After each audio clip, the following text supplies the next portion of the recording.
The world of Super Sentai heroes start to fall one by one into collectible gears. Now it's up to one man to bring peace.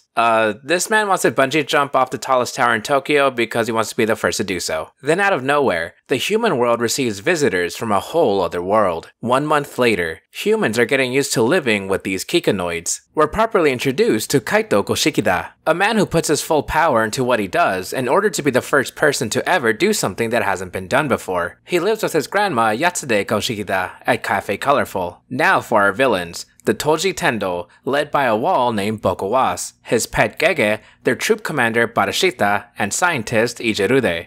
Back on the ground, the Toji Tendo start to attack both humans and Kikanoids. At this point, Kaito wonders what to do, and picks up a machine bird that his parents made. Kaito says he wants to save the world, full power non-stop. The bird, named Sechan, activates and takes Kaito and Grandma Yatsude to a secret underground lab. Sechan explains about the existence of other Super Sentai worlds, and Kaito's parents left behind some technology that would help them create a team to combat the Toji Tendo.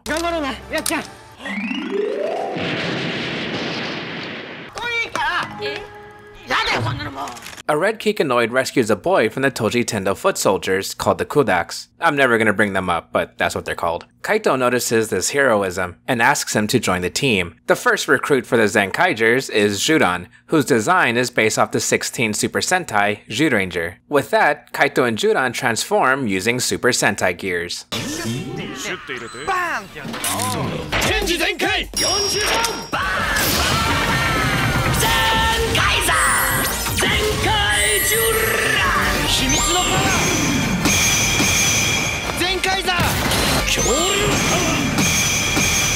Zenkaiger! Kikai Sentai! Zenkaiger!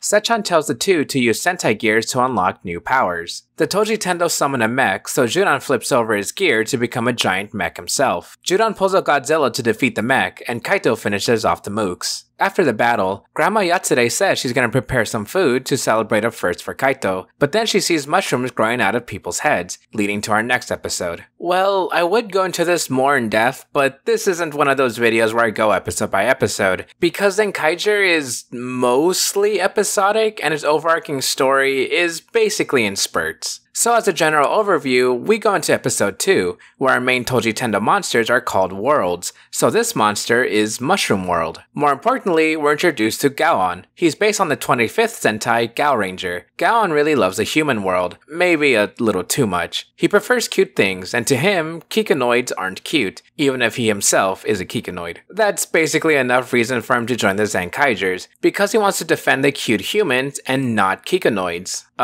He gets better later on, I swear. Plus, with Gaon and Juran BL, they can combine. Also want to point out that there's a female announcer for the mecha combination that sounds really cool, but isn't used after the mech's first introduction. It's kind of strange. Episode 3 introduces us to Majin. She's based on the 29th Sentai, Maho Sentai Maji Ranger, and she knew Juran from a young age, since she was very meek and now tries to be a fortune teller. That is quite literally all I can say about her. Oh, they use the Tokuger powers here. That's the only good part of this episode. Episode 4 has Vroom, a Toji Tendo janitor inspired by the 30th Sentai Bokenger. I think he's just as boring as Majin, so I have nothing else to say about him, but this episode is super funny because Boxing World's power is to have random people start boxing. Vroom is recruited because of his knowledge of working for the Toji Tendo, though his recruitment was purely by accident since he's always been curious and joins Kaito to learn more about the world. Plus, he tells the team that freeing a world can be done by defeating the monster using the gear the world is trapped in. With that, the team is fully formed. At the end, Sechan tells us our main story point, that Kaito is searching for his parents, Isao and Mitsuko. The names sound familiar to Vroom since he's heard about them from Ijirude and the Toji Tendo base. Episode 5. Vroom says he's only heard of the names but doesn't know much else. At night, Kaito thinks about the Toji Tendo and other worlds, when he wakes up Vroom realizing that he must have come to Earth somehow. The next day, Vroom explains he went through a portal, but it's not there anymore. Sushi World starts turning people into sushi, trapping Kaito and Juran together. So these people are just stuck here? That's kind of funny in a morbid way, and if you're an adult then that's a whole day of your PTO, but anyway, Kaito apologizes for putting them in danger since he feels it was his fault for focusing too much on his parents. but Juran gives some kind words about his parents, how they are important, and Kaito shouldn't feel guilty. So through the power of Q Ranger, Juran and Kaito flavor sushi make it to battle. This just makes me want sushi. After the mecha fight, Kaito tries to latch onto Barashita to enter the Toji Tendo castle, but Barashita says Kaito can't access it, as we see by Kaito being forced out of the portal. Episode 6. Trash World creates a large amount of trash, but also makes people apathetic so they'll be buried in trash.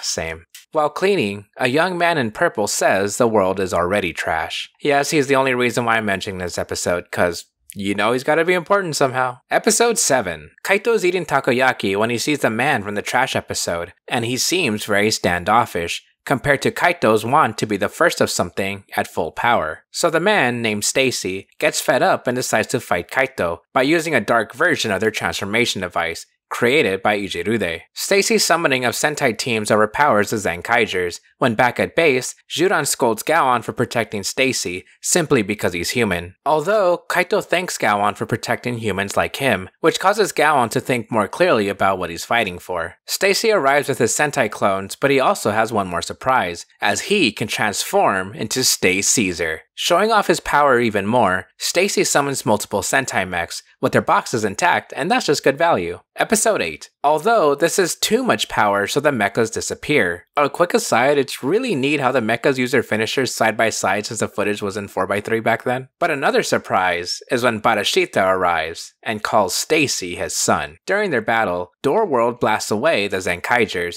where they get teleported to random places with doors and openings. Oh hey, Kaito visits Keza. Hi Keza. This is gonna be super embarrassing if Keza isn't anywhere near the London Bridge and maybe not even in the same area place. Oh well. Kaito somehow ends up face to face with Stacy again, and Kaito says he's relieved that someone like Barashita cares about his son. Stacy doesn't care about his platitudes about family, and the two fight. Then the rest of the Zenkaigers arrive, in giant form, because, as they say, they can literally just grow giant and walk to wherever Kaito is. However, the sky grows dark, and a ship appears out of nowhere, when a man dressed like a pirate lands. He's Zox Goldtweaker, and he's here for something Stacy has, so Zox pulls out a gear.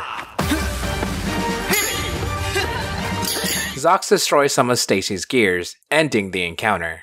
Episode 9. Kaito's always wanted to be friends with a pirate, but this pirate is hungry. Zox and his family eat at Kaito's place, where we meet a sister, Flint, and two brothers, Ricky and Katana. Since they're pirates, the Goldtweakers steal from Kaito's grandma, so Kaito challenges him to a duel to get his stuff back. During their duel, Kashiwa Mochi World has people crave Kashiwa Mochi, so it's time for a pirate to show off what else he can do.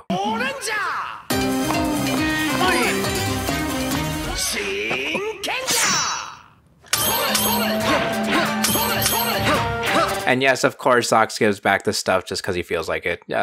End of episode. Episode 10. Flint and the rest of the Goldtweaker family are getting used to living in Japan. After a while, Kaito follows Zox into his ship to ask why he's the way he is, as in being standoffish and not really caring about the people of Earth. Flint explains they're in this world in the first place to find a way to turn Ricky and Katana back into humans by finding the SD-Topia gears, which the Toji Tendo most likely have. And that's basically it for the exposition of this episode. And I can say that's generally how the show has been, because all the details and story and exposition I'm telling you right now, they're just little tiny bits that have been throughout all these episodes. And these next few episodes don't really have anything that move the story forward, so we're gonna go into episode 14. This one is focused on Zox. We see that Stacy talked to him in secret to offer a deal, defeat Kaito, and Stacy will give him the SD-Topia gear Zox was looking for, or at least be taken to the Toji Tendo Palace. Zox casually challenges Kaito to the duel, even telling him that Zox would be taken to the palace if he won. Kaito, being the upstanding guy he is, just accepts the duel.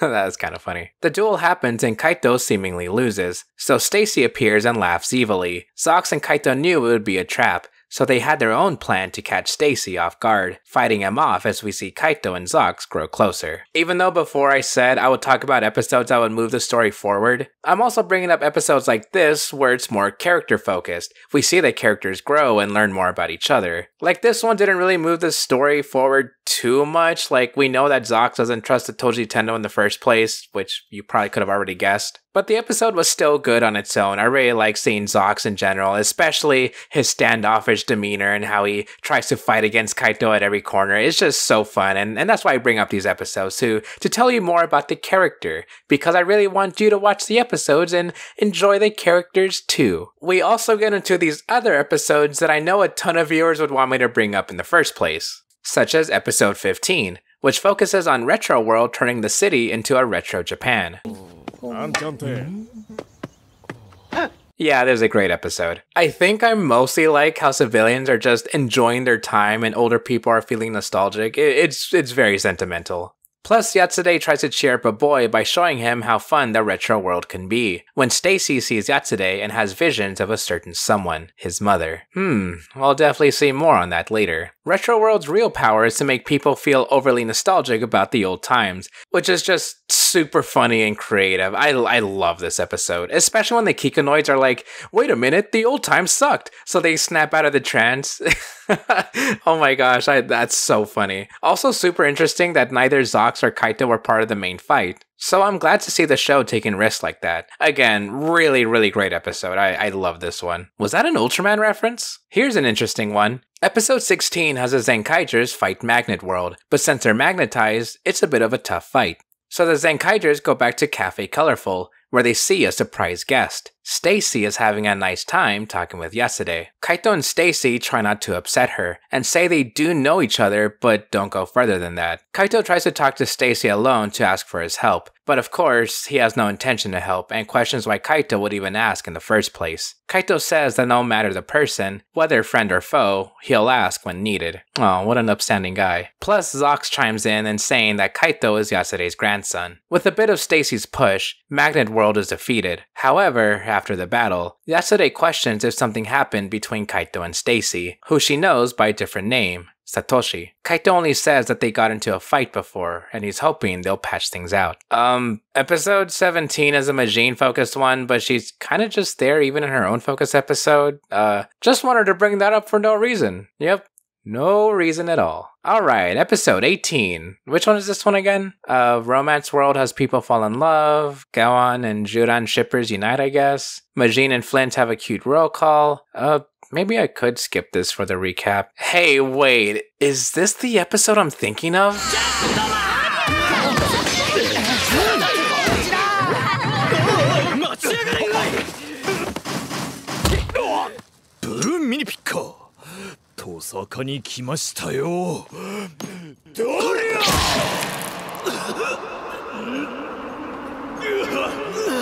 No, there's no way they just did that. Are you Episode 19. Stacy starts piecing things together about Kaito after seeing a picture of his parents at the end of last episode. He looks into Ichirude's files and finds something on them. The rest of the episode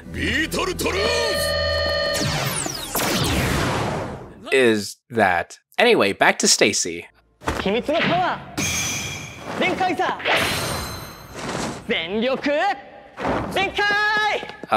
to Kaito?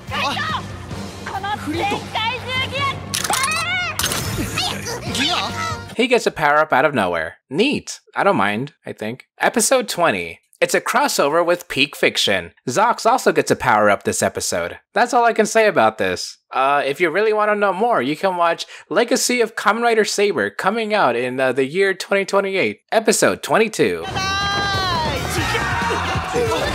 Aside from that, this is actually a packed episode. For one, Juran and Gaon get into an argument during the battle due to Gaon's constant ignorance towards Kikonoids, which makes Juran think that the Zenkaiju gear ran away, scared seeing mom and dad fight.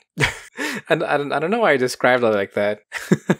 Anyway, Juran asks Flint about the gear and she says it's purely AI, a robot, so it doesn't have any feelings. Weird takeaway from this episode, but I think it's supposed to make us think whether the Zenkaiju gear is actually sentient or not, although that doesn't go anywhere. During another battle, The Kikanoid Zenkaiger get surrounded, so Gaon takes on the brunt of the damage to protect his team, finally learning to accept them. Yeah, that was already quite a lot, but we also have some Stacy in here, as he's been hanging out at Cafe Colorful with Yatsude. She tells Stacy of how Kaito's parents were incredibly talented, but disappeared one day. Stacy starts to feel guilty for some reason, and attempts to leave, saying this might be the last time he visits. Yatsude only gives him a coupon saying, "You're always welcome here." A mecha fight ensues with Stacy and the Zenkaigers, leading into episode 23. Kaito challenges Stacy to a one-on-one duel. Half of the episode focuses on Kaito reminiscing and thinking deeply about his parents, as well as Stacy and Yatsude. I really enjoy slower moments like this, especially in such a chaotic and high-energy show like Zenkaiger. It just makes Kaito that much more human, you know? The other half of the episode is the duel, and of course, Kaito wins, he's the main character, leaving Stacy behind in a river. Although, Gege rescues Stacy and tells Ijerude to fix him, showing us that Ijerude is going to do something with Kaito's parents. Episode 24 doesn't move the plot along, but man, it just might be one of my favorite episodes of Super Sentai ever. And I'm not even joking about that, this is one of my top 5 favorite episodes ever. Vacation World causes the entire world to go on a vacation, and that's exactly what we get. It's just 20 minutes of the cast goofing around with the Toji Tendo, and it's incredibly fun. Super fast side tangent here, but this is a huge contender on why episodicness in shows can be a good thing, because we see the characters be characters. Like, the climax in this episode is the Zenkaigers fighting the Toji Tendo in a watermelon bashing contest. They even do their main roll call just for this, and seeing everyone actually sad that Vacation World gets destroyed is amazing. I could probably make an entire video talking about how much I love this episode, but again, that's pretty much all I'll say. Amazing, I love this one, it's absolutely fantastic. Episode 25 is a clip show, I hate clip shows. Episode 26. While out doing Kaito things, he runs into Stacy, who has a new outfit and a new form. After beating up the team, Stacy goes back to the Toji Tendo Palace and sees that Ijerude used Kaito's mom for his experiment, specifically using her knowledge to create Stacy's power-up. Stacy has some thoughts and leaves her behind in stasis. During Stacy's mecha battle against the Zenkaigers, Kaito's mom wakes up and escapes the palace. Stacy tells Kaito this, and Kaito runs out to find her. Episode 27. Kaito and Sechan have been busy searching for Kaito's mom, Mitsuko. Flint has an idea to search for her in other worlds, which is basically the rest of the episode. It is pretty neat how they stop by places from previously defeated Toji Tendo monsters like Mushroom World. Unfortunately, they don't find her, but Kaito has a feeling they'll see her soon enough. Episode 28. I know there's definitely another episode my viewers are going to want me to bring up. The Zenkaigers fight against Manga World. Much like the Vacation World episode, this is episodic but just a lot of fun. Another simple premise of our characters falling into shenanigans by being turned into manga art. It's genuinely impressive how much more work was put into this, especially considering the manga art and compositions. It's great. Episode 29. Yatsude gets turned into a tennis ball. I really like this one in the same way as the Vacation and Manga World episodes. Sure, tennis isn't as out there as the previous premises, but seeing Zox being a tennis pro and trying to train the Zenkaigers just tickles a certain part of my brain. No idea why. Stacy also sees the Zenkaigers training and he flashes back to his mom training him in tennis, and then helping out our heroes. Oh man, these characters are just so good. Put them in any situation and it'll be gold. At the end, Stacy goes back to the palace, but Ijerude has a surprise. A new general, an experimental soldier. Episode 30. While fighting Persimmon's world, a new enemy appears, Zenkaiger, and he has a cannon that can summon a theme of Sentai warriors. Sechan recognizes his mannerisms and designs,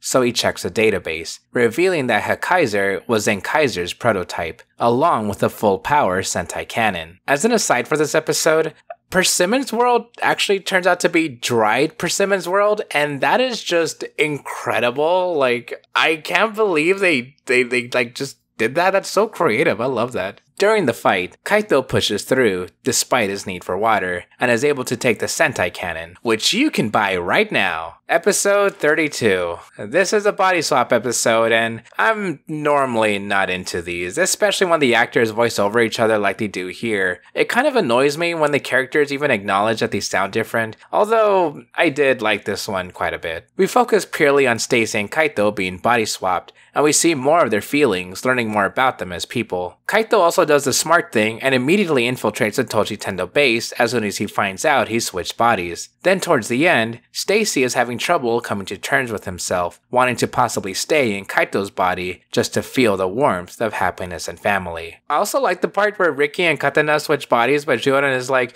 we couldn't know the difference between both of you anyway. Oh my gosh, this show is so funny. I love this. And Flint also gets a transform, which is amazing. I wish he was a main ranger, but hey, I'll take what I can get. Flint is also amazing. Episode 33. The Zenkaigers go to school. I just think this one's funny. Episode 34. Happy Halloween. More importantly, Stacy starts to feel inferior to Zenkaiger, a machine, and they both end up helping each other out for the Monster of the Week schemes. However, during a fight, the Zenkaiger Kikinoids witness Zenkaiger's helmet disappear, and they're all in shock. Episode 35. The Kikinoids have been acting serious and sullen around Kaito, not knowing how to break the news. That a monster makes our robot heroes only be able to say diamond.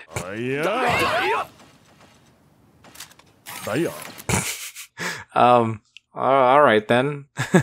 The Kikinoids try to stop Kaito from fighting Zenkaiger, but again, they can only say diamond, and when trying to write or make gestures, they only make diamonds. This upsets Kaito even more, and he vows to defeat Zenkaiger for brainwashing his friends. I completely forgot that happened, but I'm rereading my script here and like, wow, that's super funny. I keep saying a lot of things are funny, but this show is generally funny. Can you tell? I just really like this show. The Kikinoids are ashamed in themselves, knowing they should have told Kaito and Yachan the news earlier, so when they go out to help Kaito, they're too late, as Kaito unleashes a finishing move on Zenkaiger. Zenkaiger is Kaito's father.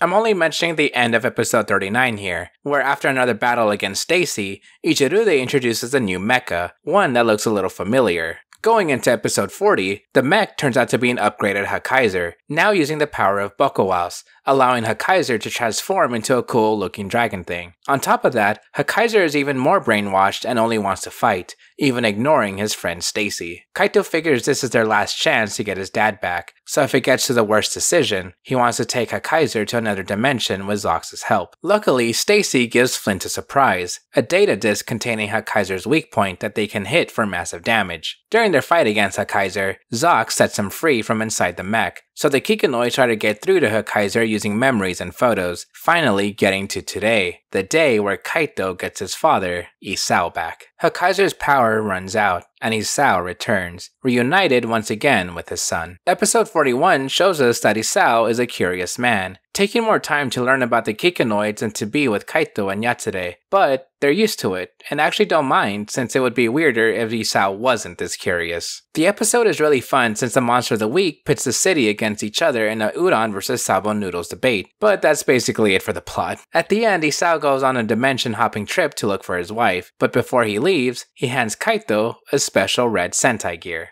Episode 42 gives us the introduction to said gear by summoning the 46th Sentai Red, Don Momotaro. I talk more about this episode, but I don't feel like it. Oh, there is one thing I should mention. Since Stacy was blamed for not protecting Zenkaiger, Stacy ends up imprisoned, which gives Gege the chance to take control of him. Episode 43. Now that Gege is in Stacy's body, Gege uses the opportunity to try to join the Zenkaigers.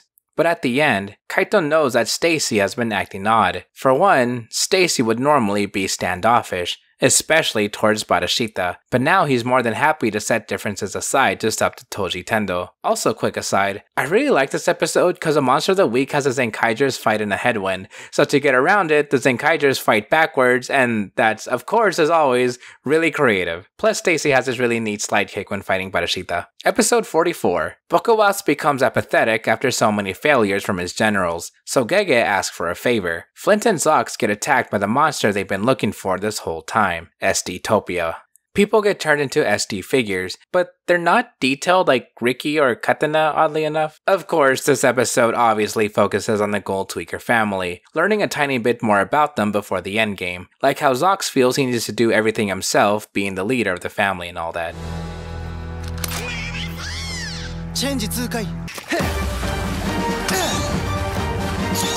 Okay, that's just adorable. The monster is defeated, but Ricky and Katana are still the same, so the Gold Tweaker family decide to go back to SD-topia and Piratopia, saying goodbye to our heroes. Episode 45. Stacy is hanging out at Cafe Colorful. That's nice.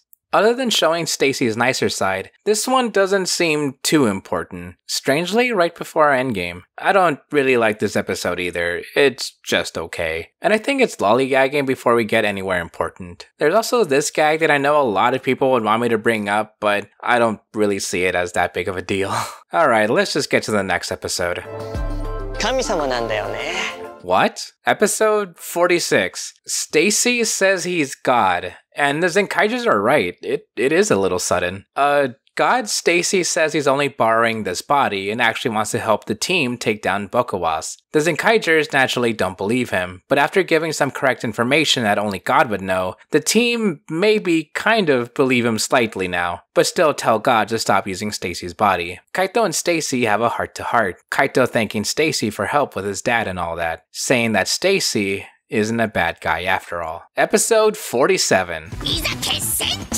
I was supposed to say that. The Zenkaigers are ready to storm the Toji Tendo Palace with God's help to get inside. Meanwhile, Stacy thinks back to Kaito's words about not having to force himself to fight for the Toji Tendo. Stacy is fighting with his own thoughts, saying being a nice guy isn't him. Stacy goes back to the cafe to talk to Yatsude and lays it all out. He admits his name isn't Satoshi, it's Stacy, the Zenkaiger's enemy. Being raised by Barashita, Stacy didn't care for family, but truthfully, he grew jealous of Kaito. The Zenkaigers are having a tough time finding the Toji Tendo in their own turf, when Stacy says hello to Kaito and asks if they can go back to the cafe together after all this. But he's not the only one, as the Gold Tweaker family return to help take down the Toji Tendo. It's gonna take a bit more time to return Ricky and Katana back to normal, so they're here to help. With that, the Zenkaigers defeat Ijirude in a mecha fight and continue their assault. Also want to mention that Sechan fights in a mech here, and that's one of the cutest things I've ever seen, oh my goodness. Episode 48. The Zenkaigers fight Bokawas, while Zox and Stacy fight Barashita. Bokawas reveals his real body, teleporting the team outside. The Zenkaigers de-transform through Bokawas' incredible power, their gears even being destroyed. But they gather their resolve to protect the world at full power non-stop. 秘密のパワー恐竜パワー百獣パワー魔法パワーゴーゴーパワー機械戦隊 With that, the Sentai Gears gather for the Zenkaigers to defeat Bokawas, as Stacy, Zox, and Flint defeat Barashita. Ricky and Katana are here too. The Toji Tendo fall, and Kikaitopias return to normal. Plus Mitsuko and Isao return home. She was in Sushi World. Don't worry about it. It's a full power world, and it's all okay. Until God takes over Kaito's body and activates a machine in the Toji Tendo Palace. A shadow falls over Earth and Kikaitopia. Episode 49. My world is our world.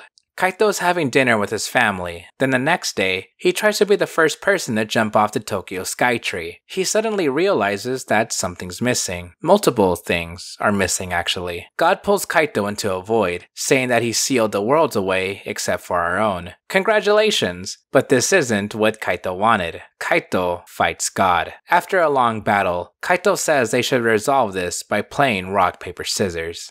Kaito wins, and God reveals where he hid the world gears, and Kaito releases them all, bringing back his friends. The merged worlds are a normal thing. Stacy hangs out at the cafe as a friend, and decides to help rebuild Kikaitopia. Ricky and Katana are human again, but can become their SD forms in order to limit their actors' appearances for future movies. And at last, Kaito's family tells him that it's okay to let go now. He should be his own person. So Kaito, Shuran, Gaon, Majin, Vroom, and Sechan set out to be the first Sentai to travel to every world.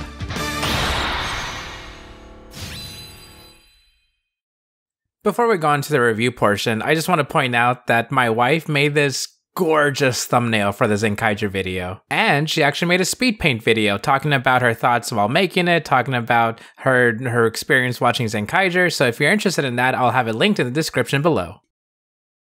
Now for the review. I want to apologize for my really happy-go-lucky voice. I was trying something new. I hope you liked it. Anyway. The most obvious comparison for Zenkaiger is the previous anniversary celebration, Gokaiger.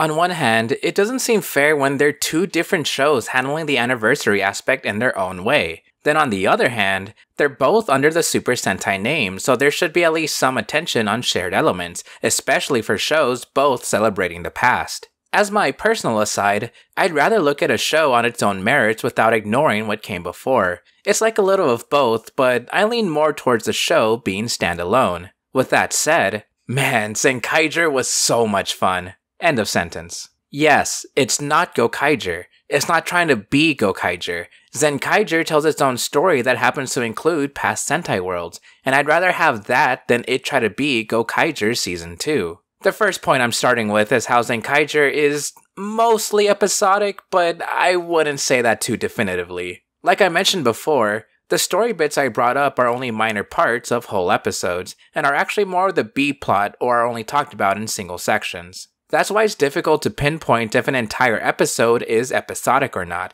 because they can all be important in their own way. Even the clip show episode can be considered important to characterize Kaito on the Kikanoid team. Heck, it's actually more of a Sechan episode, and it's still entertaining just for that. The bottom line for this is that episodic doesn't mean filler, and filler isn't bad in the first place. Combining the episodicness with my next point is world building. My viewers probably know that I'm a ginormous fan of that element, and aside from characters, we also get to learn a bit about this quote-unquote multiverse. The creativeness that goes into making each world is so random, but unique. Yes, they're also limited to what we know, but those limits create such wonderful scenery and bits of intrigue since we don't stay in one place for too long. My praises for all the world building may seem ironic considering the Sentai worlds are rarely ever seen, and even then we can just assume there are worlds with the Sentai. Although that just adds to my love for this even more, because the story and characters are allowed to be themselves without having to shoehorn in Sentai iconography. But what would a world be without people and their stories?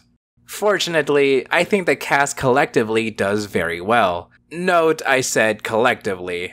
I'll get to that in a second. Kaito is a great character and a great leader. As our human lead, I think he's given all the focus needed without getting in the way. An easy comparison that comes to mind is King from Kiryuger. While King takes up a lot of the story, and a lot of focus, his characterization is more or less the same from beginning to end. Here I think Kaito is similar, having a lot of story and a lot of focus, but able to show more emotion and importantly, change, while staying the lovable character we knew in episode 1. The story of him and his parents was done extremely well, giving us little bits throughout the show, then having his dad be rescued first, getting to know him a little before finding Kaito's mom, and gosh, I just love the progression, and it all felt quite natural. Kaito himself as a character was amazing. He's incredibly charming, not perfect, two elements that immediately make me love a character. Is it weird that I don't think he's in my top 5 Sentai Rangers though? I wouldn't even say top 10 just yet, but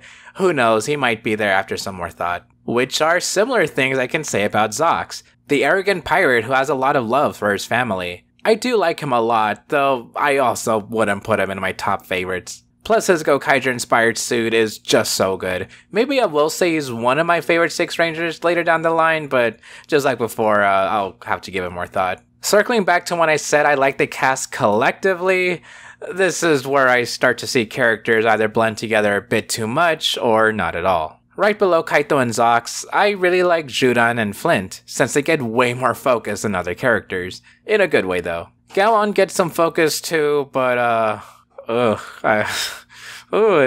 his arc, yeah, I didn't like it. Judan is the grumpy old man and Flint is the excitable technician, both fun characters that help their respective groups immensely. Then below them is Kaito's family, his parents and Yatsure. They have such big personalities and are memorable in their own ways. And then there's everyone else. Gosh, I know I'm gonna offend one person in particular here, and he knows because I brought this up quite a lot in our Discord chat. Okay, guys, I think Vroom and Majin are some of the most boring characters I've ever seen. Vroom is a curious one, and Majin tells wrong fortunes. That's barely a personality trait. Her design is cute. Gosh, it was like me talking about the Lupin Rangers all over again. Yeah, they're here. They're part of the team because they look like other Sentai-inspired characters. And the same thing could be said about Ricky and Katana. They're cute. They have their funny moments, but they're here. But there is one character I didn't mention, and that's Stacy.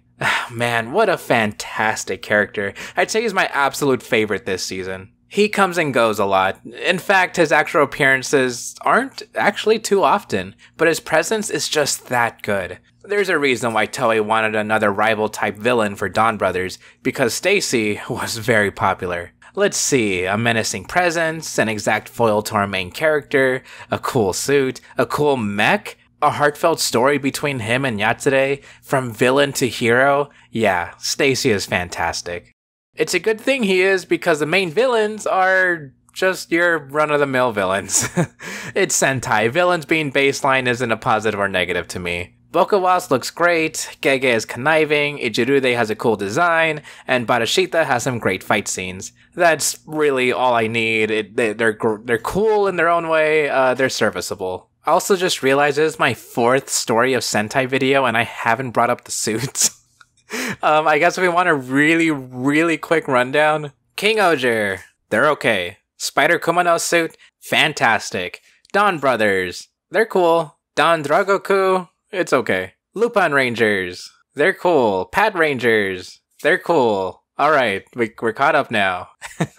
Kaiser is cool. I like him enough. Gold Zenkaiger is neat, and I like that he fits in with the whole anniversary thing. Above him to me are the Kikunoid Rangers. Their base designs are already really neat, incorporating tons of references to the seasons they're based on. I especially like that Judan lifts the Z-Ranger civilian outfits. Then you give them a more armored look, and it's just amazing. I may not like certain characters, but I can't deny they have style. I can't even pick my favorite, they're all great. And even though I don't go over specials or movies, the one special where Zenkaiger meets Zenkai Red, and then the Kikunoids have human forms, oh my gosh, I love their civilian outfits so much. I would love to cosplay them. Next is Stacy's, which I already mentioned I liked. For one, being based on Battle Fever J is a big plus, because thankfully, Toei remembers that pre-Zyuranger Sentai exists, and for 2, it's just a cool design. If you don't know anything about Battle Fever J, or Sentai for that matter, then Stay Caesar is just amazing.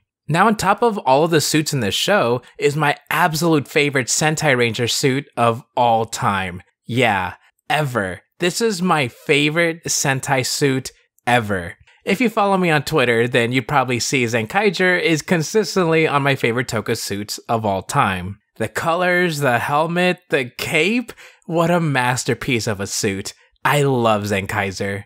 You know what? That's actually a good way to end this.